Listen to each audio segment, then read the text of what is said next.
So this is our last day of this Unstuck series. We've been journeying through the book of Luke this summer, looking at a few instances where Jesus sets people free who are stuck.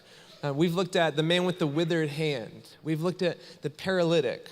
We looked at the centurion's servant, the demoniac. And today we're going to look at a tax collector, which seems like a different category of person than all those others, but we'll look at this. Mark Twain asked one time, Mark Twain was so clever with words, right? He said, what's the difference between a tax collector and a taxidermist? And he said, the difference is a taxidermist only takes your skin.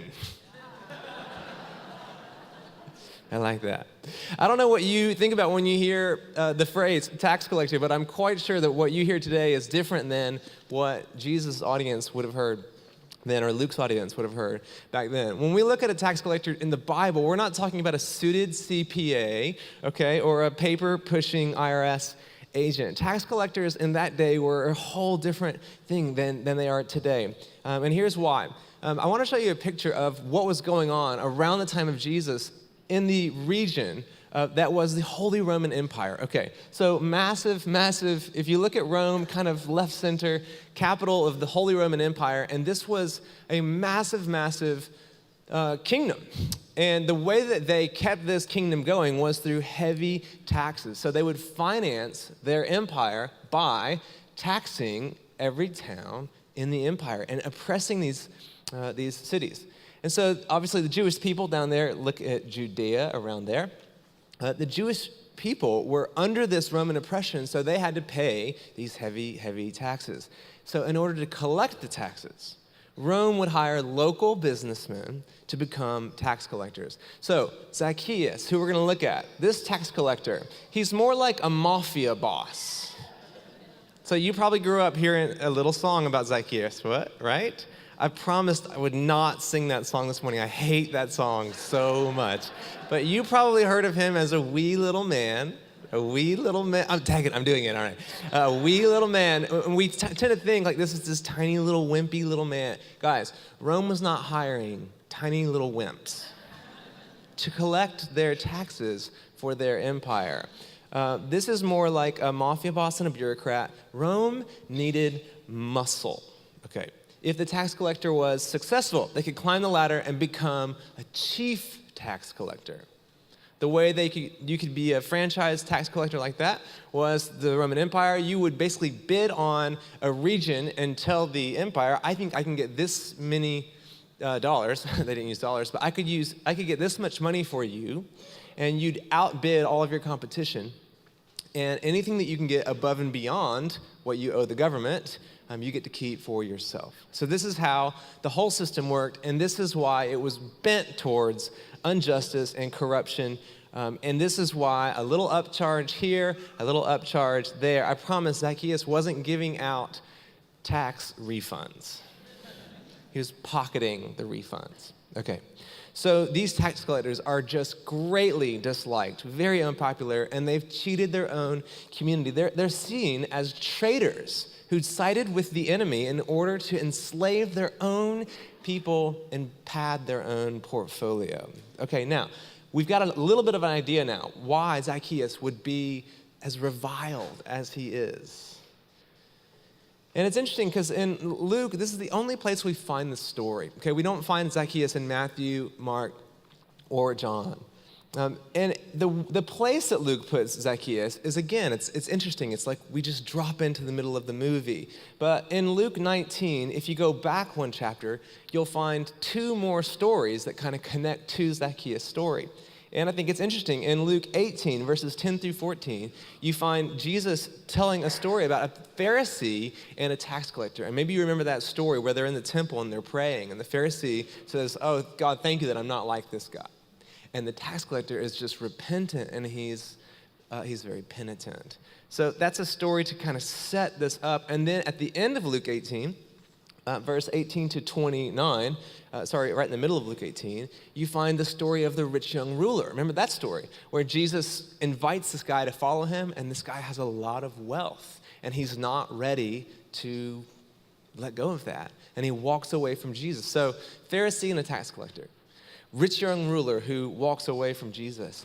And then in Luke 19, we come to the third part of this little financial trilogy in Luke 18 and 19.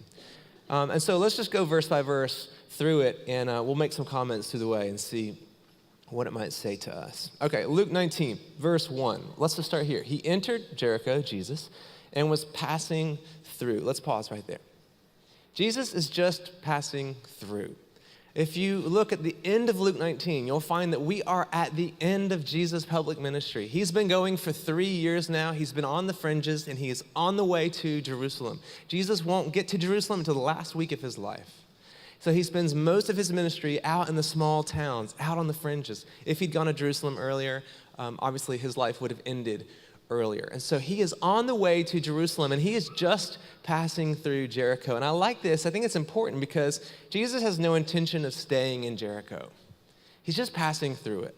If you know the story or you've read ahead, you're going to know how Jesus changes his plans. But Jesus is just passing through, and it might be that everybody was kind of disappointed by that, because Jesus had quite a reputation by this point. I mean, word had spread about what this guy was like, what he could do, and people would probably show up in droves to experience a touch from his hand, hear a word from his mouth, to get around Jesus. And so there's going to be a crowd that's going to be lining up. The people are very excited, and they might be kind of bummed that he's just passing through Jericho. If a huge, let's say if President Trump came through Snellville today, we would probably just be kind of like, oh, great, the traffic's going to be horrible. We've got a lot going on. We don't really care about like going out and lining the streets and waving flags maybe, or maybe you do. But back then, they didn't have like the NBA finals going to game 6 and game 7. Like they don't have as much going on as we do in our time. And so if a local celebrity comes through, big deal, but he's just passing through. Okay, so let's see, verse 2, what's gonna happen next? There was a man in Jericho called by the name of Zacchaeus. He was a chief tax collector, and he was rich. All right. Not just a normal tax collector, he's a chief tax collector, and he was rich. Now, Zacchaeus would have heard at this point, as everybody would have back then, about this man, Jesus, who encourages his followers to live lives that were tilted towards grace, not judgment, towards reconciliation, not separation, towards hospitality, not exclusion.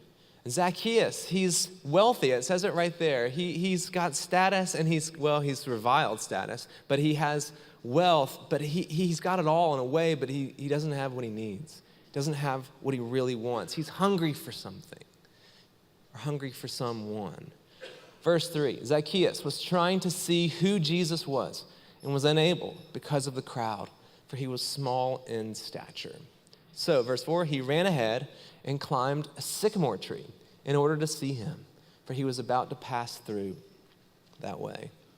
Once again, like we saw a few weeks ago when we were looking at the man who was lowered through the roof, the crowd has become an impediment to the needy. So Zacchaeus wants to see Jesus. He can't, though, because of the crowd that's around Jesus. I think that's a theme that we keep seeing over and over so many times, that people who are around Jesus can become a blockade to the people who need to get to Jesus.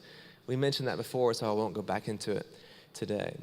Zacchaeus is unable to see over the crowd. He's not a tall man, and so he runs ahead about a mile up the road to where he knows Jesus is going to go, and he climbs a tree. Now, men of status didn't run in that day. It's one of the things that's so beautiful about the prodigal son story, just a few chapters earlier in Luke 15. The father runs. But men of position also don't climb trees.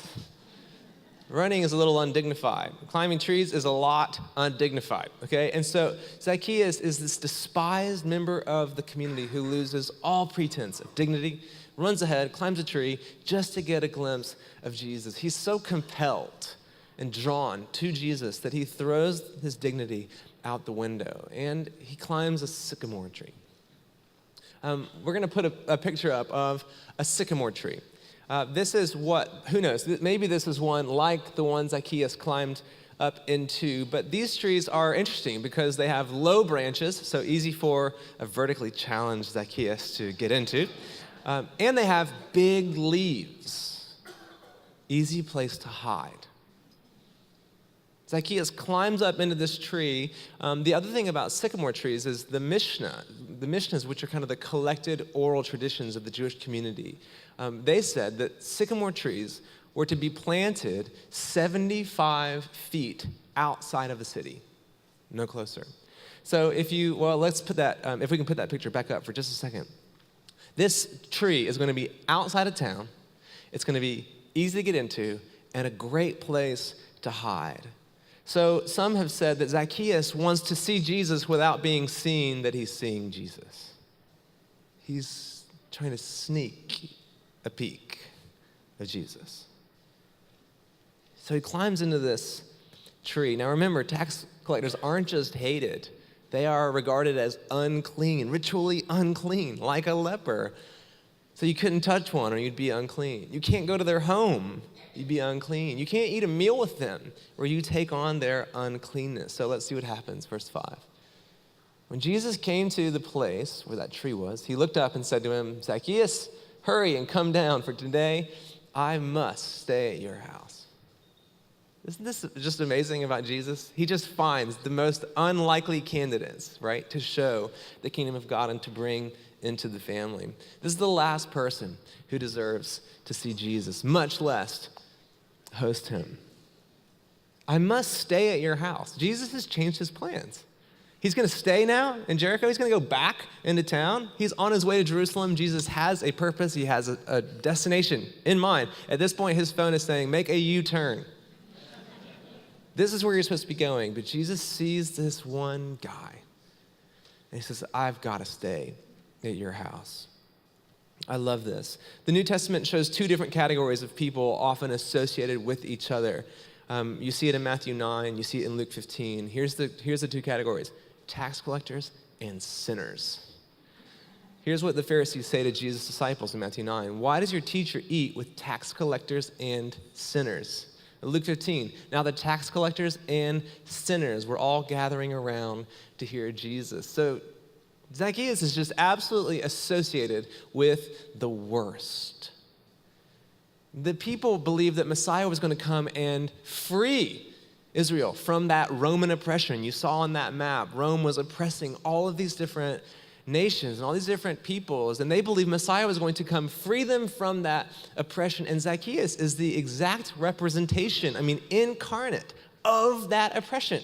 Jesus is supposed to be setting them free from him, but instead Jesus sets him free. That can't be God. Have you ever said that? You've seen God do something, and you're like, that can't be God. He's not showing up in the box that I have allotted for him. We need to be really careful, guys, that our prejudices don't become an impediment to the work of God. If we become more religious than Jesus, we've lost the plot.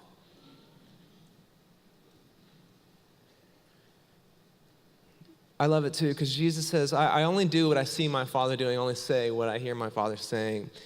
Think about this. Climbing a tree to hide. That remind you of anybody? Adam and Eve, they covered themselves with branches when they were ashamed. And God just finds them. Where are you, Adam? Where are you? Hiding. Aren't you grateful that we have a God who seeks those who are hiding from him?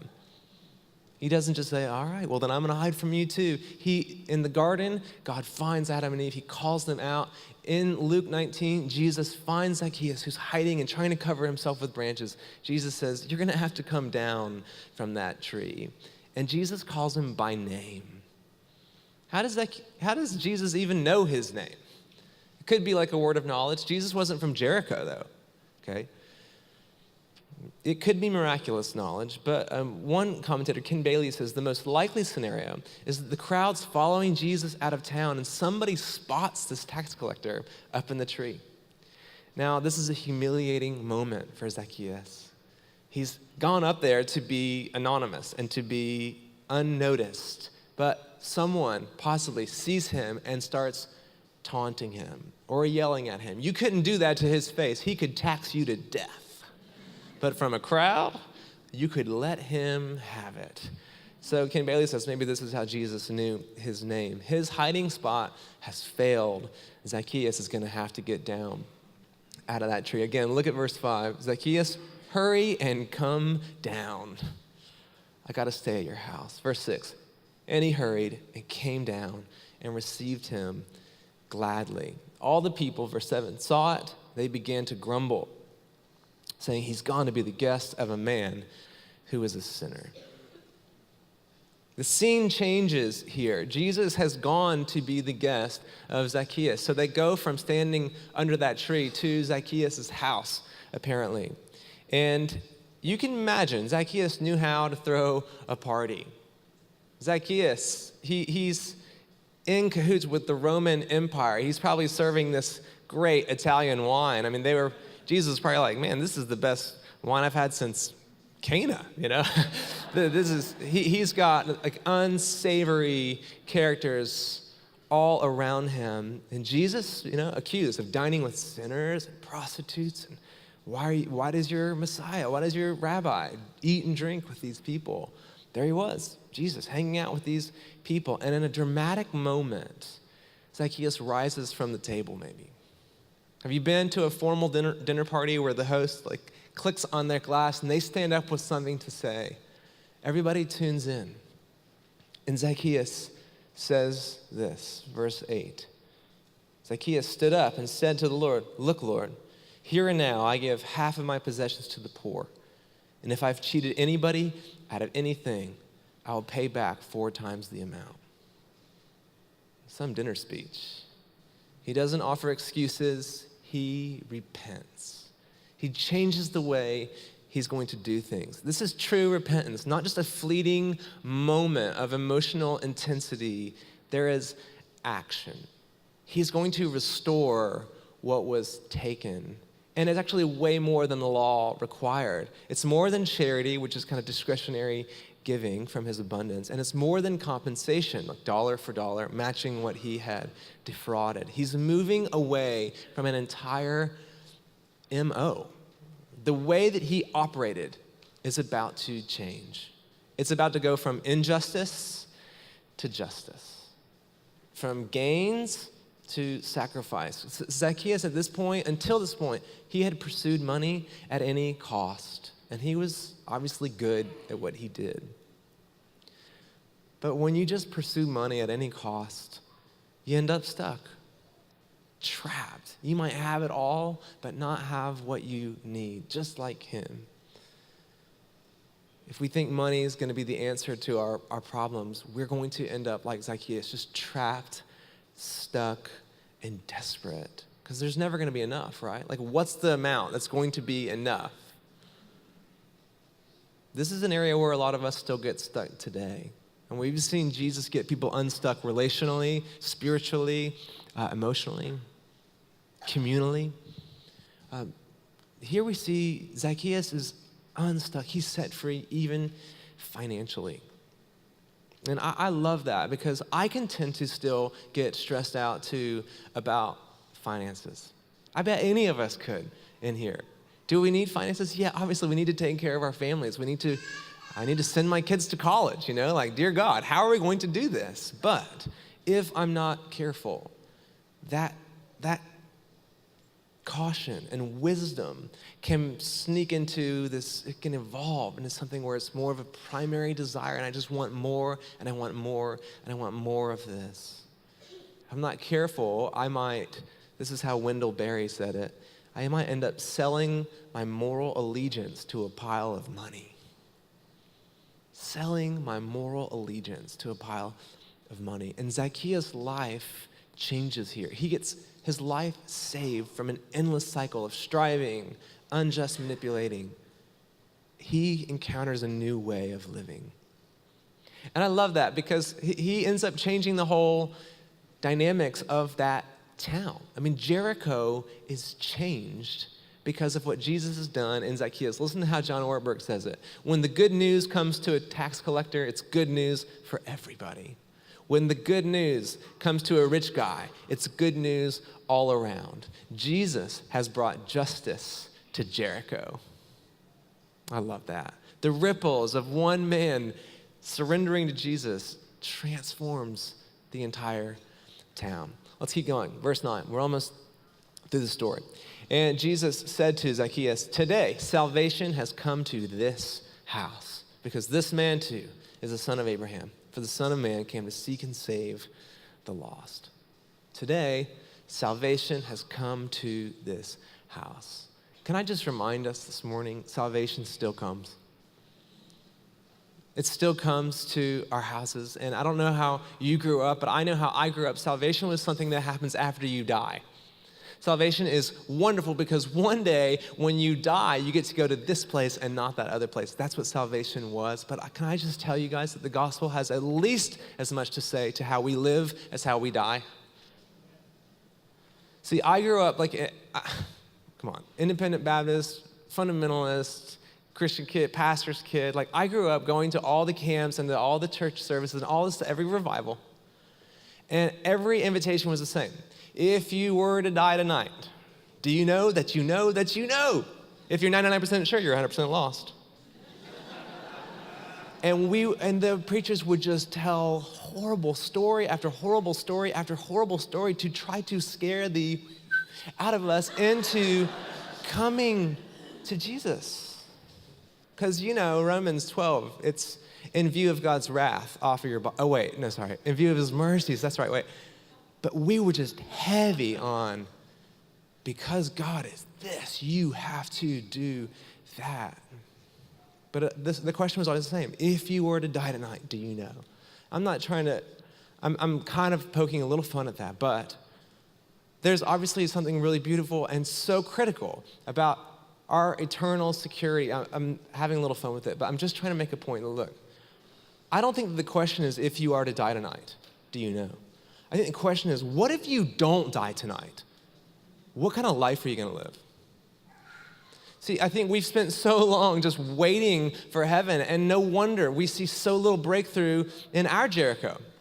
We're just waiting around for salvation to come one day. Guys, salvation has come. Salvation still comes. Jesus is interested in getting you unstuck from every captivity. But if we keep projecting salvation onto some future date, or we're just going to be like some disembodied spirit playing a harp on a cloud, what good is that to Snellville? What good is that to the people that you work with? Because Jesus changes Zacchaeus, and that changes Jericho. Salvation has come to Jericho. I just think, man, we've got to get back to recognizing salvation is at least as important for how we live as how we die. And aren't we probably just fooling ourselves if we think that we can live however we want, but because we prayed a certain line, that we're good? What is that? That is delusion. That is fantasy. Jesus is looking at our lives. He's looking to see, do we actually trust him? Do we love him? Because there's a difference between saying that you love someone and actually loving them. Huge difference between saying that you trust someone and actually trusting them. And if I told my wife that I loved her, but then I lived like I don't, which one do you think carries more weight? So Jesus is looking to save our lives, not just our futures. We sing songs about I trust you with my life. Jesus is looking for us to trust him with our life, not just our afterlife, but our life, our real life.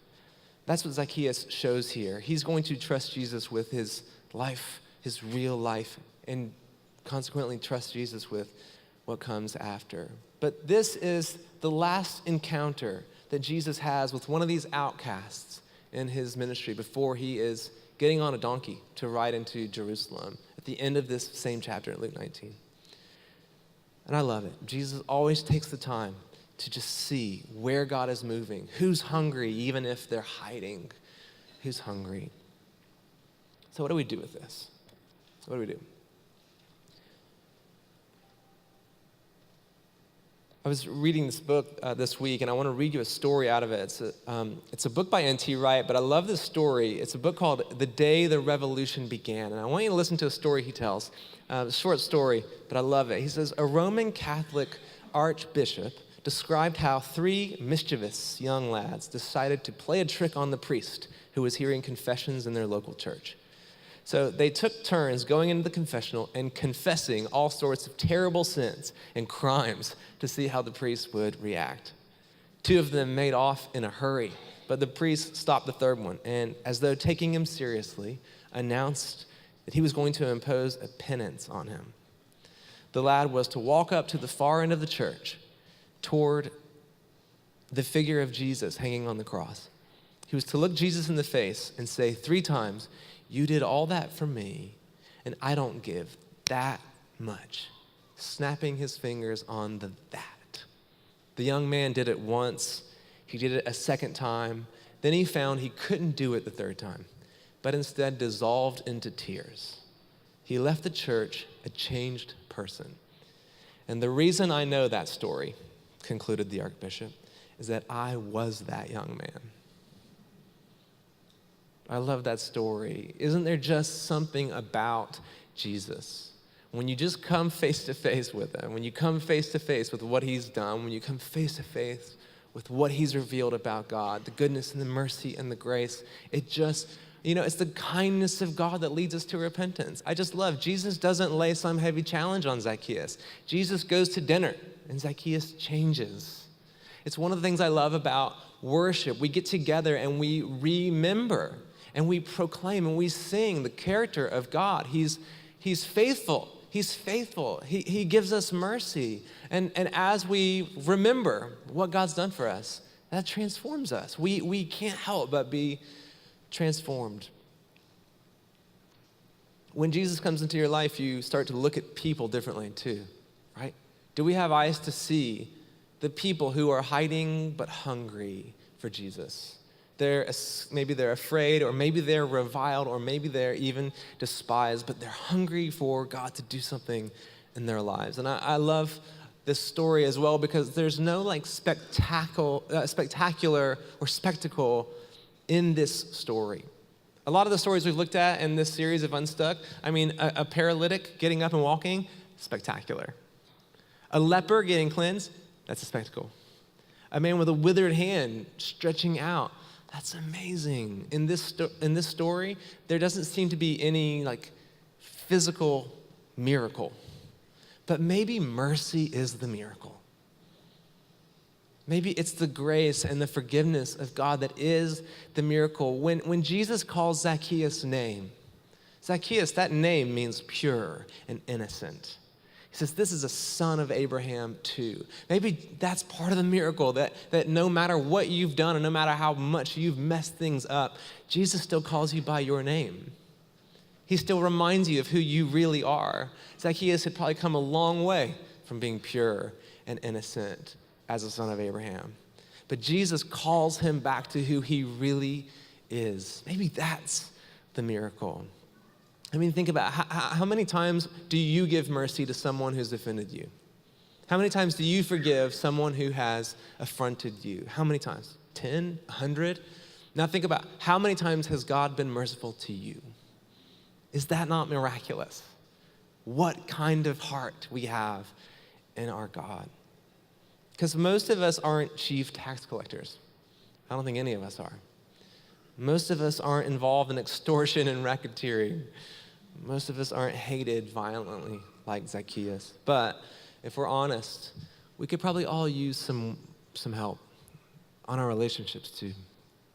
Jesus says if we are in worship and we remember a relationship that we've broken, we need to leave our offering and go and deal with that relationship before we come back. That's how important these relationships are to Jesus. He's so insistent that we cannot insist that we love God who we can't see if we don't even love the people that we can see. So how are we actually living this thing out in real life, in our community? How are we doing with restoring relationships that we've broken, with forgiving people who have offended us, with asking for forgiveness for the places that we've failed others. How are we doing with that? Because if we come in here and we sing songs and we receive communion and we give and we listen to the word, but then we go out and we don't do anything about it, we are deceived.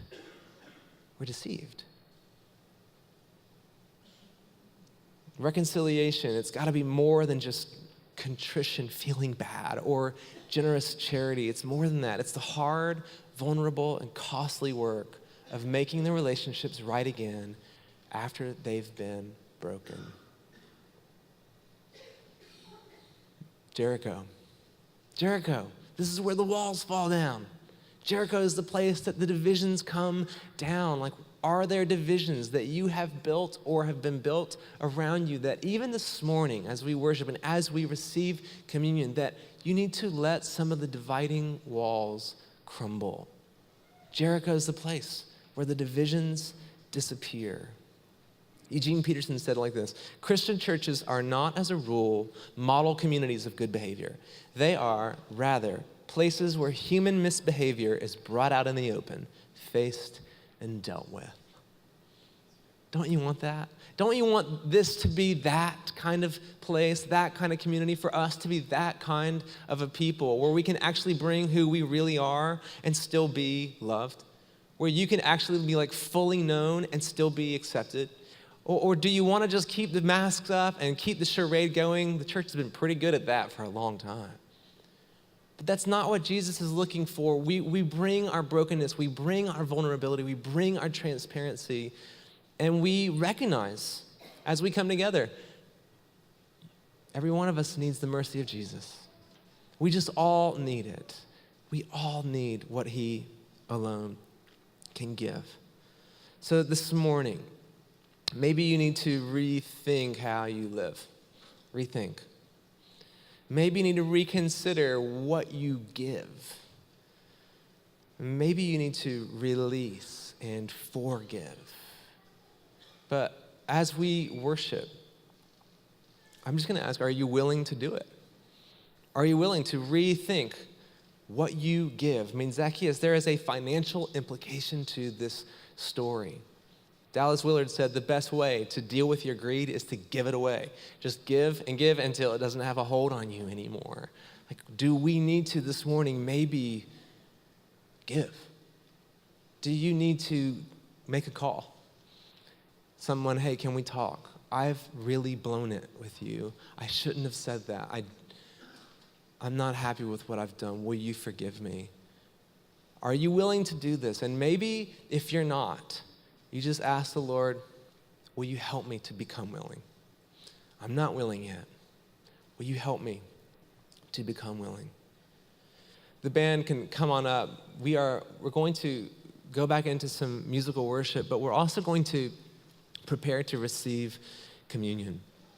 And I think this is the most fitting way for us to possibly end this story, because we remember the Son of Man came to seek and save the lost. I mean, that's the last line of the story. The Son of Man came to seek and save the lost. We remember Romans 5:8, that while we were yet sinners, Christ died for us.